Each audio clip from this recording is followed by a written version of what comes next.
Hope is a powerful thing. It's the quiet strength that carries a woman through a diagnosis she never expected, and the light that guides her toward healing one day at a time. As we close out Breast Cancer Awareness Month, we're honoring that hope through the powerful testimonies of two incredible survivors. Their stories will remind us that faith can flourish even in life's hardest seasons, and that survival is not just about overcoming disease, it's about rediscovering purpose, peace, and the will to keep shining. Today's episode of Vital Voices is brought to you by Oak Tree Medical Center and Wellspring Lifestyle Group. Are you enjoying Vital Voices? Do you find our conversations educational, engaging, and inspiring? Then like, subscribe, and tap that notification bell to keep updated on new episodes and more. Vital Voices. Welcome to Vital Voices, the podcast where we amplify the stories, insights, and expertise of the people shaping the future of our communities, our conversations, and our country. I'm your host, Alexis Burrows. Thank you for joining us. In this final episode of October, we're closing out Breast Cancer Awareness Month with two extraordinary women who embody courage and grace.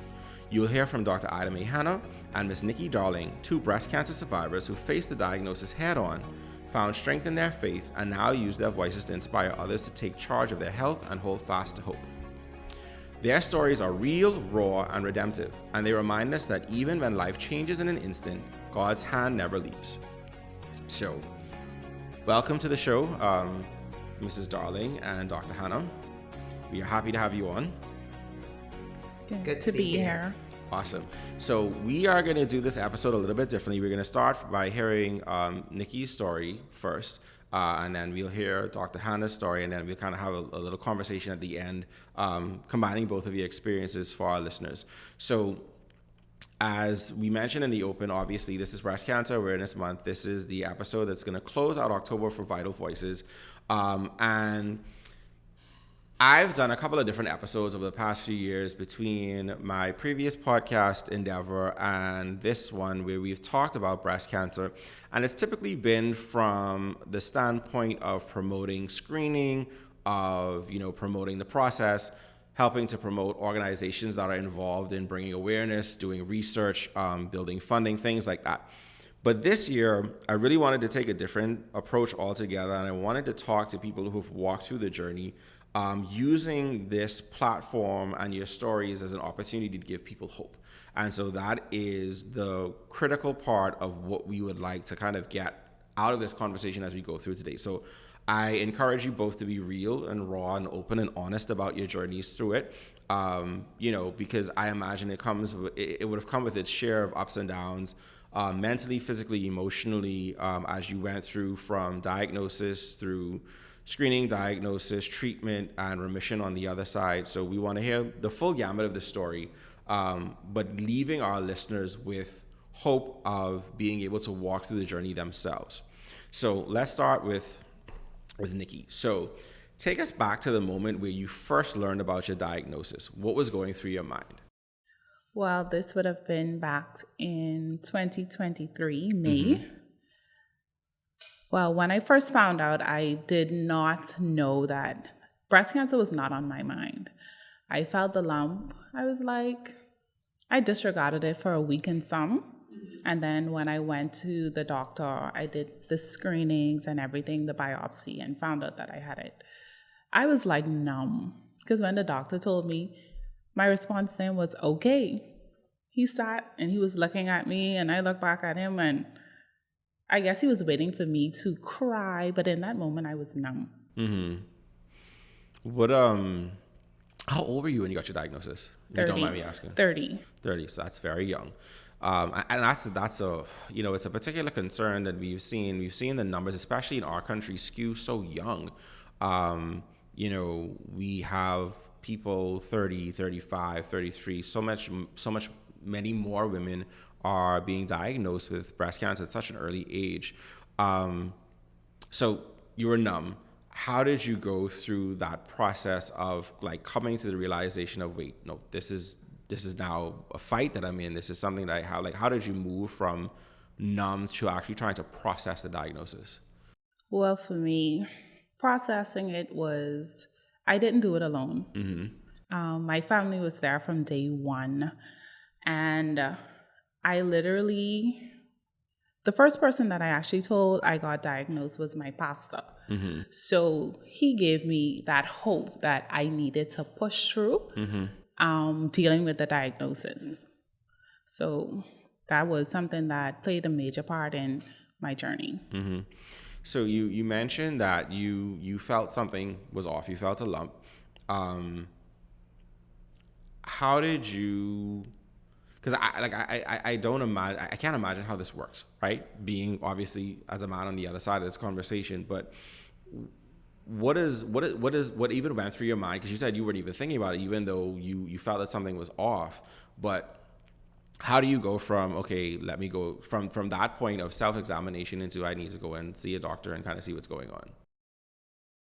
Well, because it was there, like I felt it, I was like, okay, something really going on. Because for me, I was like, I'm doing softball, I'm doing this, I'm doing that. I might have injured myself somewhere. So I left it alone, thinking that it was nothing. And when I felt it again, I was like, okay, time to go. Okay. Was there any symptoms, anything that you felt was out of whack? You just felt normal? I felt normal. No. Wow. And when you went through the process, what stage were you at when you actually got diagnosed? I was at stage 3. Oh, wow. No symptoms, no pain, no swelling. This is why these conversations are important, because like you said, you sat down, you're like, I'm active, I'm doing a sport, maybe this is some sort of injury. You don't think there, especially at 30, you're like, that's just something just happened and no big deal. But as you started to process it through, you said that your pastor was the first person that you spoke to, and obviously that would have been a message of great hope that he had given you. But what would you say were your biggest fears at that time as you started to come to grips with it and as you started to process through it, like emotionally and spiritually? What were some of the thoughts that were running through your mind? Well, the thoughts, I would not say I had fears, but I just was like, it was just like cancer. Like I have breast cancer. Like I was so shocked. So for me, it was like, I cried. And honestly, I cried like that first day. And after that, I cried about 2 times during my journey after that. Because for me, I was not dwelling on, okay, I have breast cancer. I was at a point now that I have it. Now let's deal with it. Okay. And in the early days, you mentioned that your family was, there to support you from day one. How important would you say that having a support system was for you throughout the journey, especially, being at a young age? And I guess, was there a particular person that was like a particular source of strength during that time? Like what did that look like? Well, for me, I would say my family as a whole, everyone was there. When it came down to me booking my initial appointments, my cousin, she did all of that for me because she's a nurse. So she did everything for me. So for me, I just was, okay, this is the time I need to be to the appointment. And I was there. So my family as a whole, they supported me from day one. Yeah.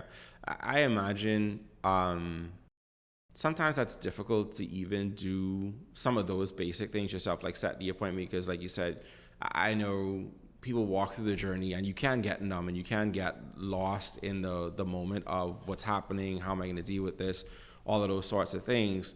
And it's helpful to have that kind of support. Someone who can say, well, listen, I'll just get you sorted out at your appointments. All you have to do is show up. Because it kind of takes some of that mental burden and that pressure off of you. And now it's like, I just have to step into the room. What was your treatment process like? Like what were all of the components of your treatment, and how did you navigate that process? For me, my treatments, I did all of my treatments at the University of Miami.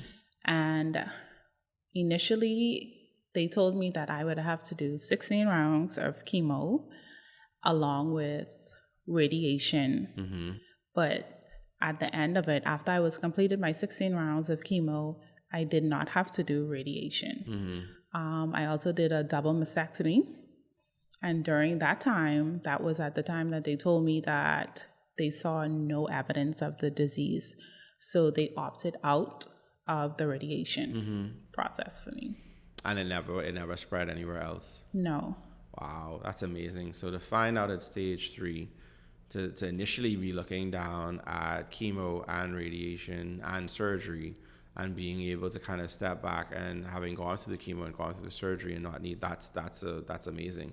How long was the journey altogether from your initial diagnosis through them saying, hey, we don't see any sign of anything left? Okay, so that was May 2023, and I did my surgery April 2024, but I was finished chemotherapy. I did chemotherapy from September 2023 to February 2024. Okay. How did your diagnosis and I guess you're walking through this journey, or did it change your perspective on life in any way? It did, because it gave me a better outlook at life. Sometimes we just be here taking life for granted, and I'm sitting here today cancer-free. Some person who probably started the journey with me, started the journey after me, is not here today. So sometimes we have to be grateful. We have to be thankful for where we are in life, because only the good Lord. Yeah. Only the good Lord. Yeah, I was telling you guys before we got on the air, my mom was diagnosed in April of 2020, and she died in December of 2021. We have a friend of our family who was similar age to you, and same thing, 18 months between when she was initially diagnosed and when she was diagnosed. It wasn't even stage 1 yet. There was just evidence of something that they were concerned about. And from that day to when she passed was literally about 18, 19 months. And so you're very much right that, in the same time frame that you went from diagnosis to being in remission, you have people who went through that process and they went from diagnosis to legitimately not being here. And so it is a story of hope, that because I think sometimes too often we hear all of, the stories of, well, my mom passed, or, my best friend passed, or my cousin passed, and things like that. But I think we have to tell these stories of having gone through the journey and come out on the other side, so that people know that there is hope. Because I think that's sometimes a missing ingredient for people as they walk through their journey, is knowing that, no, I know this person as a 30-year-old, where a lot of times the younger people have even grimmer prognoses than the older women, because there's usually a more aggressive form and there's all these things you have to be concerned about. And so to be able to say, well, if someone's listening and they just got diagnosed and they're 30, 31, 32, it's like, no, I now know someone. Because if they don't know it in their personal life, I'm hearing this and I know there's someone who's walked this journey and has come out on the other side cancer-free. And I think that's a very important thing for people to be able to hear. Now, cancer is a journey, right? Even no matter how you walk it, no matter what your process looks like, it's a journey. And obviously your healthcare team is a large part of that journey. So what was that like? Like, what role did your physicians, the different people that are involved in your care, what role did they play in especially making you feel supported and informed? Because I think that's sometimes what people have fear too, is like, am I going to know what's happening at every step of the way? What did that process look like for you? Well, for me, my care team consisted of an oncologist. I'm also BRCA1. I have that gene after testing. So I had a general surgeon. I had a oncologist, plastic surgeon. I also have a gynecologist, oncologist. Because with BRCA1, it also puts you at risk for ovarian cancer as well. So that's a screening that I now have to do every 6 months as well. But the care team, I had nurses, doctors, and one thing they did, especially before I started, I had a Zoom call. They did chemo teaching. I just spent like about 2 hours. They gave me side effects. They gave me everything of every drug, everything that they were going to give me. It was a bit overwhelming for me, but it was so much information. I was like, oh my God, like I have to go through all of this. But it was beneficial because I knew what to expect. Yeah. Having walked through the journey from start to finish, like looking back over it, is there a particular message that you would give or say to women who, who may have been recently diagnosed, or who may, like you, feel like they felt something, but they're not, they're not necessarily concerned about it? Like, just a general message to women who may be like you, young, and potentially facing this sort of diagnosis. If you are facing it, I would tell you there is hope. There is hope. It's going to be a mental battle for you, also a physical, but you have the opportunity to control your mental. So I would tell you, listen, live your life. Don't let it stop you. I did not let it stop me. I had moments where when I doing things, I'll be like, oh, why am I getting tired? Then I'll be like, oh, girl, you dealing with breast cancer. Like, I had to remind myself, oh, you dealing with this, because I was just going about my day. When I had the chance, I was in the US when I did my treatment. So whenever I was feeling good, okay, time to go shopping. I did a double mastectomy 3 days post-op. I was in Sawgrass Mall. So I was like, my sister's like, I'm going to the mall. I was like, I go in. So definitely, you have the capacity to control how you think, how you look at it. And there is hope. Don't dwell on, oh, I'm going to be sick. Oh, because a lot of persons, when they think cancer, they think death. And like I told you, my pastor was the first person that I told. And the first thing he said, listen to me, cancer is not a death sentence. Cancer is not a death sentence. All you have to do is keep the faith and live. Yeah. How important would you say your faith was to you during your journey? Well, my faith for me, even when I went to do my biopsy, I was like, I had in my AirPods, listening to my gospel music, because I was like, the Bible says, if you have faith as small as a mustard seed in me, I was like, I don't have no cancer. I don't have no cancer. Like, I left work to go and get the results, because I was like, and took no one with me, because I was like, there's no way, like, I'm going to have cancer. Like, that was not on my mind. So for me, with my faith, I just made up in my mind. I said, Lord, if this is the walk that I have to walk it with me. Just don't leave me. Walk it with me. Fair enough. All right, so we're gonna switch gears, and we're gonna start. We're gonna talk to Dr. Hanna now and kind of get a little bit of your story. So, when did you find out? How did you get diagnosed and told that you had breast cancer? Well, actually, it was in February of 2024. I turned 65 in March of that year, and I was like, okay, let me do all my testing because at this age, I don't want my insurance to throw me off and so forth like that. So there was no visible, palpation, thing that I knew of. So I went and I did all my testing, and then when I got to do the mammogram, I saw that they were going around a little spot on the monitor. I was like, what in the world is that? And then he said, well, we're going to have to biopsy that. So they biopsied it, and it came back cancerous. I was like, what? I eat right, I exercise, I do all the good things. I'm a vegetarian. I have been from age 20. And I was like, wow. I was like, I'm educating people about how to live healthier. So I was like, what? Then I remembered I have allergies, really bad ones. I used to have asthma, and when I got off of dairy and cheese in my 20s, that went away. But after menopause, I started having hives.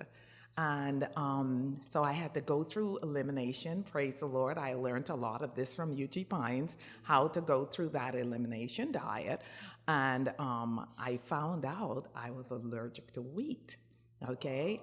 And I couldn't have walnuts and I couldn't have peanuts because it caused problem. So I got off of those things and was fine for about 2-3 years. But the same time I was getting my diagnosis, I was experiencing hives again. I was like, Lord, What's going on? And I know this can lead into autoimmune problems. So I needed to deal with this. So I was in the process of eliminating. But when I got that, I went straight to the lab and I did an allergy test. I was shocked at what I got. Top of the list of severe is soy. But not only that, I had to be careful about rice, flaxseed, chia seed, couldn't have walnuts, couldn't have almonds. There's a whole lot of food I had to cut back on. They weren't severe, but they were moderate and mild and so forth. And I came to the conclusion, because I believe you should ascertain the cause, What I noticed 2 years before, when I did my blood work, my white blood cells was a little elevated, which was a red flag to me. But no one said that anything was wrong with that, but I had a red flag. And then I realized that probably that's what was causing the problem. So now I had to deal with that. Now, when I found this out in February, in the month of March, I was leading out in a whole light program from Wildwood, Georgia, and we had 70 people sign up for that light program, and it was a month intensive. And I was hosting the people who were going to be teaching at my house. I was like, Lord, what a thing. And I wanted a second opinion because... Well, anyhow, to cut a long story short, I went through the training because I was doing educational part 2 during that. And I was like, I cannot be like some people and say, I ain't claiming this. The evidence is there. It was obviously first stage. And my doctor said, you need to go and see my oncologist. I was like, okay. I started to work through what I need to do. Then I decided one thing I need to do is have a mastectomy, because cancer is like sin. You got to move the sin to get the desired effect. And so I planned, and I actually did that surgery here. And after the surgery, I had already planned to go to Eden Valley, okay, which is like UG Pines, or because I had chosen not to go through chemo and radiation and so forth. So I had to put that off, do my surgery, and in the month of June, I went and I took the whole month off, and I went to both UG Pines and Eden Valley and did the lifestyle things, get the hydrotherapy treatments and so forth. My physician told me coming closer to the end of the year, I need to go and get a PET CT scan, make sure. They didn't see anything, but they needed to make sure. So I went to Florida in November to get that PET CT, got to make sure everything was clear. They found everything was clear and so forth, and I praise the Lord for that. But they did say, we want you to go and do your colonoscopy. Now, mind you, my whole family have been doing the colonoscopy, and I was like, I eat right. I have regular bowel movement. I shouldn't have a problem with colonoscopy. I was like, but since they said I should have one done, I went and did it. I actually did it the week before Christmas of 2024. And yes, it came back. There was cancer there. I was in a state of shock. You could imagine. So here it is, the first week in January of 2025, which is this year, I had to have another surgery, microscopic type surgery that I did. I must say the comeback, within about 2 weeks, I was kind of back to my regular self. I believe lifestyle matters. And I believe because of my lifestyle, things worked out fine. Since then, I've had my other allergy tests, and there are certain other foods I can eat. Actually, I couldn't even eat mango during that time. Mango was one of I had to cut back on oranges. It was a whole host of things. Now I could eat some of those. I'm trying not to overdo on anything and so forth, but definitely I'm staying away from soy.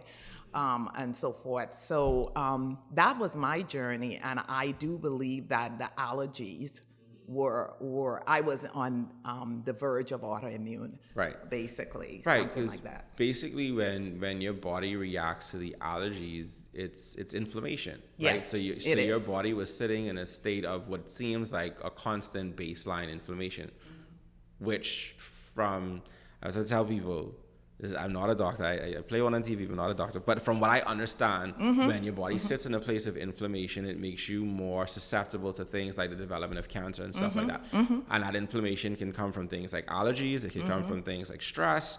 It can come from improper eating habits. All these different things that play a part in that whole process. But that's amazing that you walked through the journey without needing to do chemo and without needing to do radiation. It was basically the surgery and then lifestyle changes.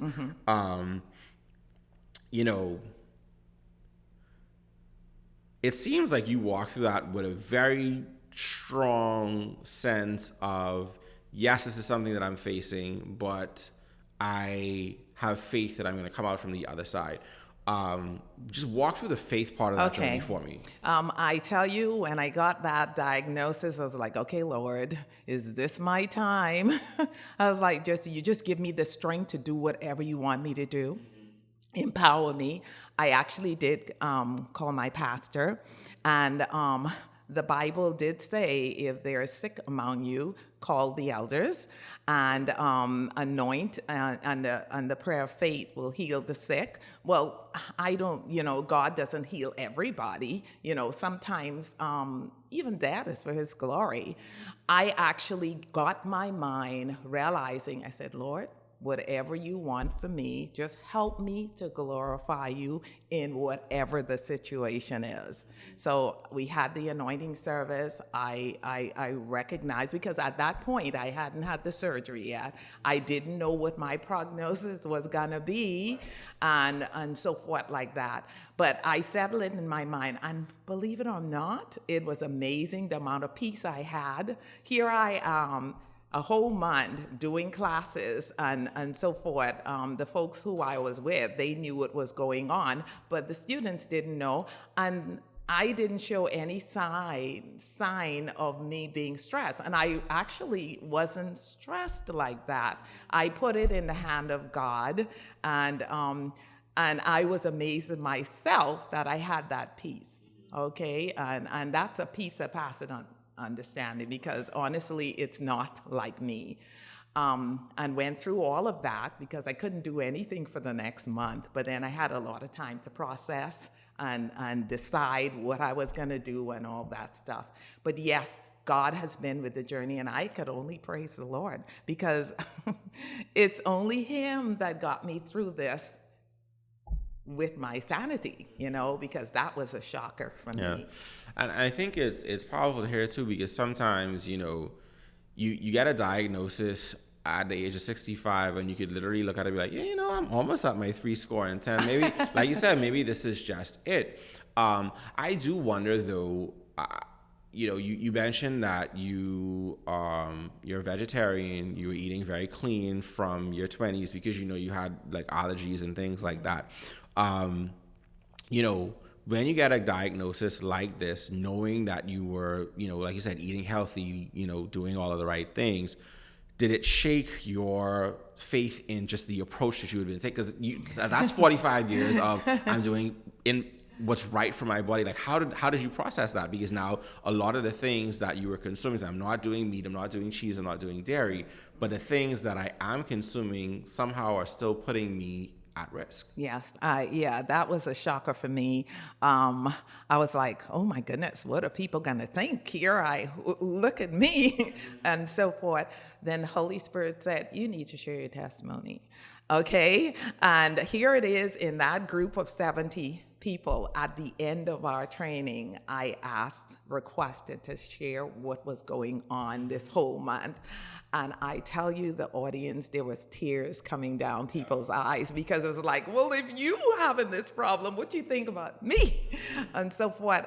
But I realized I couldn't keep it to myself. I needed to share what has happened to me. and be a blessing to someone else. I had to reiterate that lifestyle does matter, because I honestly believe if I was not with the type of lifestyle and know what I know, I don't think I would have fared as well as I did. And you might have been diagnosed a lot sooner, because like even if you were eating just the regular omnivore diet, right? Given that you were having so much allergic reactions to, like you said, things like dairy and cheese and all those sorts of stuff, you might have had your diagnosis a lot earlier, because it might have put your body in a state of inflammation a lot. Like this process might have started years ago. Yes. And then again, you don't know what your prognosis would be at that point, because sometimes, like Nikki said, like she didn't have anything that made her feel like she was at risk. She was healthy. She was playing sports. She was going through life, and there was no evidence. There was nothing. The same way you said, you didn't feel like anything was wrong. So imagine the difference there. I think what it also helps as a reminder for us is, we are advocates for a number of things on this show. One is obviously, proper lifestyle habits, but it's also the concept of primary care, like doing your annual visits, doing your testing, being, know what's going on with your body, because then that'll help to kind of give you an idea of what's happening. And then we also encourage that from the standpoint of, it also builds a history.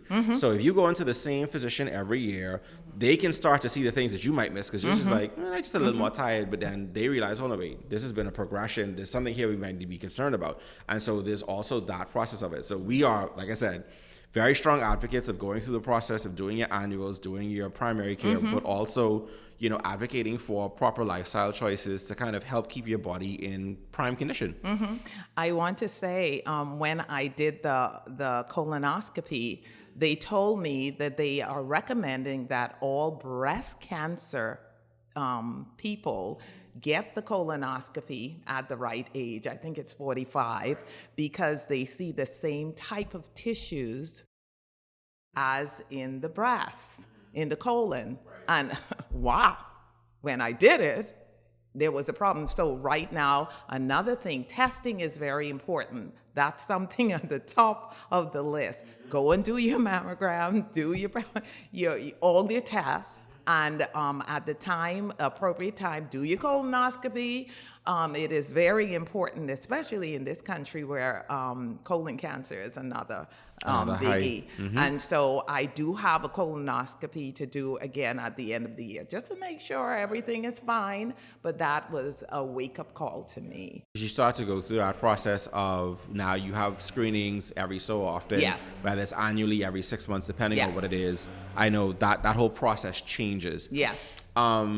For you, what was your support system like, and how did that help you in going through the journey? Well, I have a lot of support. I had my church. I had my church family. My family is very supportive and so forth. I had to break the news to my 10 siblings and so forth. I was like, okay, I got to make sure I get everything and break. But they were calm and collected, and they prayed, and they supported, and I'm just so thankful for the family that I have. That is very supportive. That's my immediate family and my extended family as well. Yes. I want to go back to something you mentioned a little bit earlier. When you said God basically told you that it was to share your testimony. Yes. How important is that? Because, again, a lot of people go through the journey and they have different experiences. Yours is obviously, for a lot of people, it's going to sound unique. For people like you, and I guess to an extent me, because I've experienced, like my wife and I went to Wildwood a few years back. Her grandmother had gone to Uchee Pines, so we're familiar with, some of the work of places like that. But, how important is it to tell that story, to tell your testimony? I believe, number one, I think it releases the stress, because hoarding that story and being afraid to tell it, I mean, you're alone.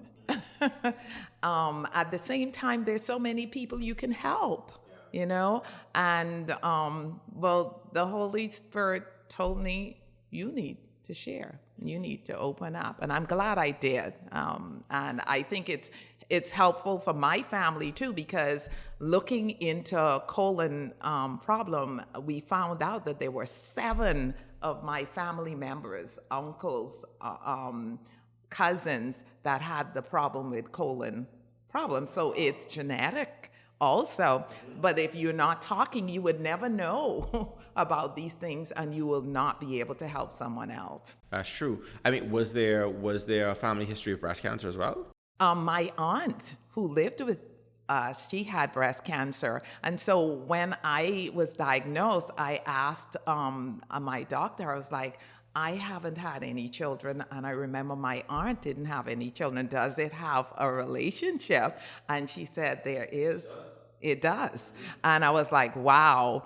My aunt went to UG Pines, and she got a mastectomy. The doctor there told them to take it off, and then come.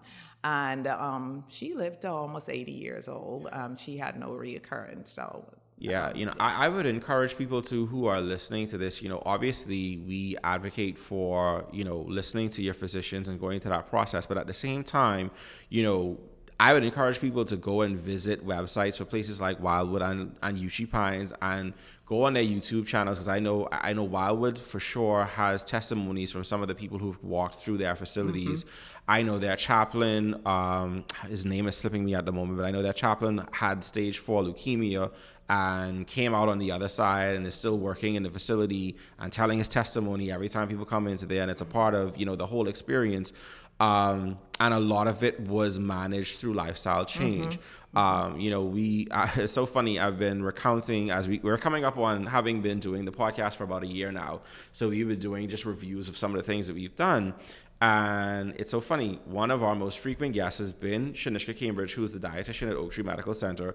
And it's because nutrition plays such an important role in how we manage our health. And, we had her on 2 weeks ago talking about the importance of nutrition in the fight against breast cancer, both from risk reduction to managing during treatment, and then also, lifelong wellness in remission. And so I would encourage people, to go and listen to that episode, go and seek out these places and hear.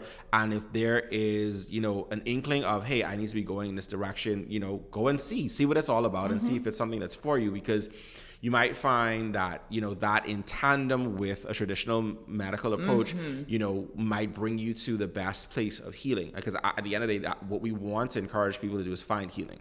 Right?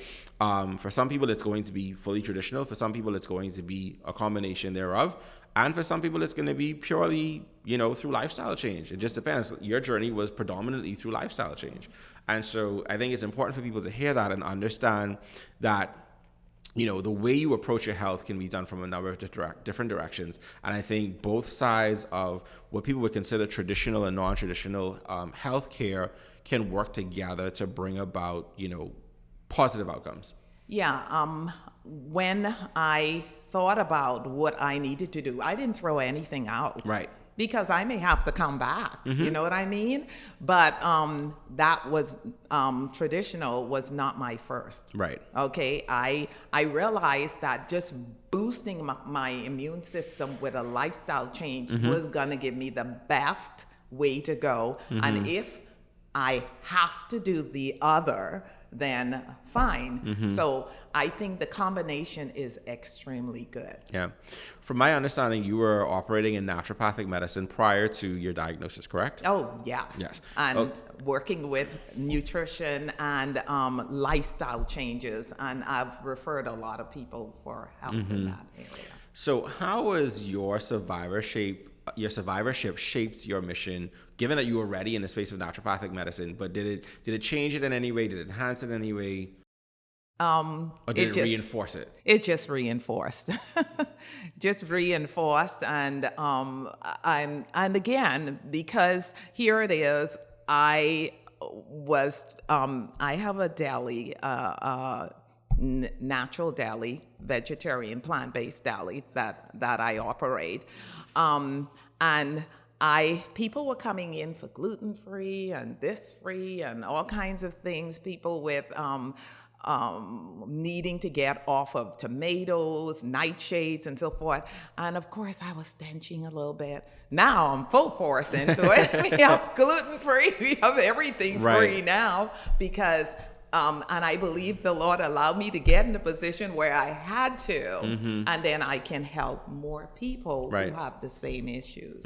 This is a safe space. Feel free to say the name of your Okay, this is Better Living Health Center on Balfour and Palm Beach Street. We're a full health food store as well as a vegetarian deli, and we serve about, say, 4 or 5 entrees every day. We do breakfast and lunch and sandwiches, and we try to get it clean and produce our own stuff most of the time. Awesome. So we'll take that that information as well, because we, like I said, my wife and I, we always looking for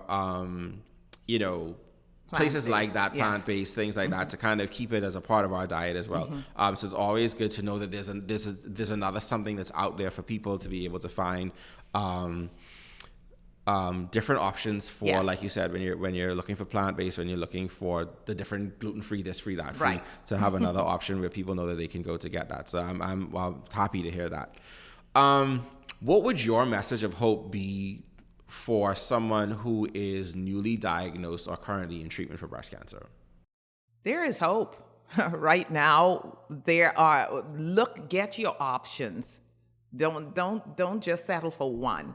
Find out the spectrum of all that's available, and definitely look at it at the point of diet and nutrition, because we are what we eat from the cell level. You can't run from that. And get some exercise in there. It's a holistic approach. And if you're not getting enough rest, and I know I could use some more, get some more rest and try to follow that 8 laws of health that I adhere to: good nutrition, exercise, water intake. Sunlight is so important. We learned that during COVID, okay? Temperance, meaning being very careful, moderation, and total abstinence from those things that are not good, but moderation in those things that are good. Proper rest, get your fresh air, and trust in divine power. Very important. Awesome. So as we move to our closing segment, we want to bring you both in for these last set of questions. Obviously having had quite different journeys through the process, but how would you both say you define healing now, physically, emotionally, and spiritually? I'll start with you, Nikki. Well, for me now, healing, it is something that starts within the mind, I would say. And then definitely once you are healed in your mind, your body has no choice but to follow, because this is what we want. Sometimes we have to manifest it. We think, I'm feeling sick. But when you start to speak things into existence, I am healed. That's in your mind, and your body has no choice but to follow that. And the Bible says life and death is in the power of the tongue, right? So what you speak, what you think, it's critical. This mind over matter thing is powerful, okay? Healing does come from God. And trusting in God is so important. And being open, it's like, okay, Lord, what would you have me to do? And approach it to him first, and he will guide you as to what you should do. So I went to him first. People usually wait until they're on their deathbed before they decide to call the elders. But I realized, first things first, go to him, and then he guided and directed me as to what I should do. And then healing comes from him. Okay. And what do you think people misunderstand most about surviving breast cancer? They lose hope. I think that's the biggest problem. Many people, when they hear breast cancer, is like she said, it's a death sentence, and it's not. It's not a death sentence, you know. This too shall come to pass, and I will live. And once my hand is in God's hand, my time is in God's hand too. If He chooses to do otherwise, I can be happy. Same question, but do you think people misunderstand? I think they do, because sometimes when you're going through it, you be like, oh, I'm so sick. I remember when they switched my treatments to the medication that they refer to as the Red Devil. That was my worst experience.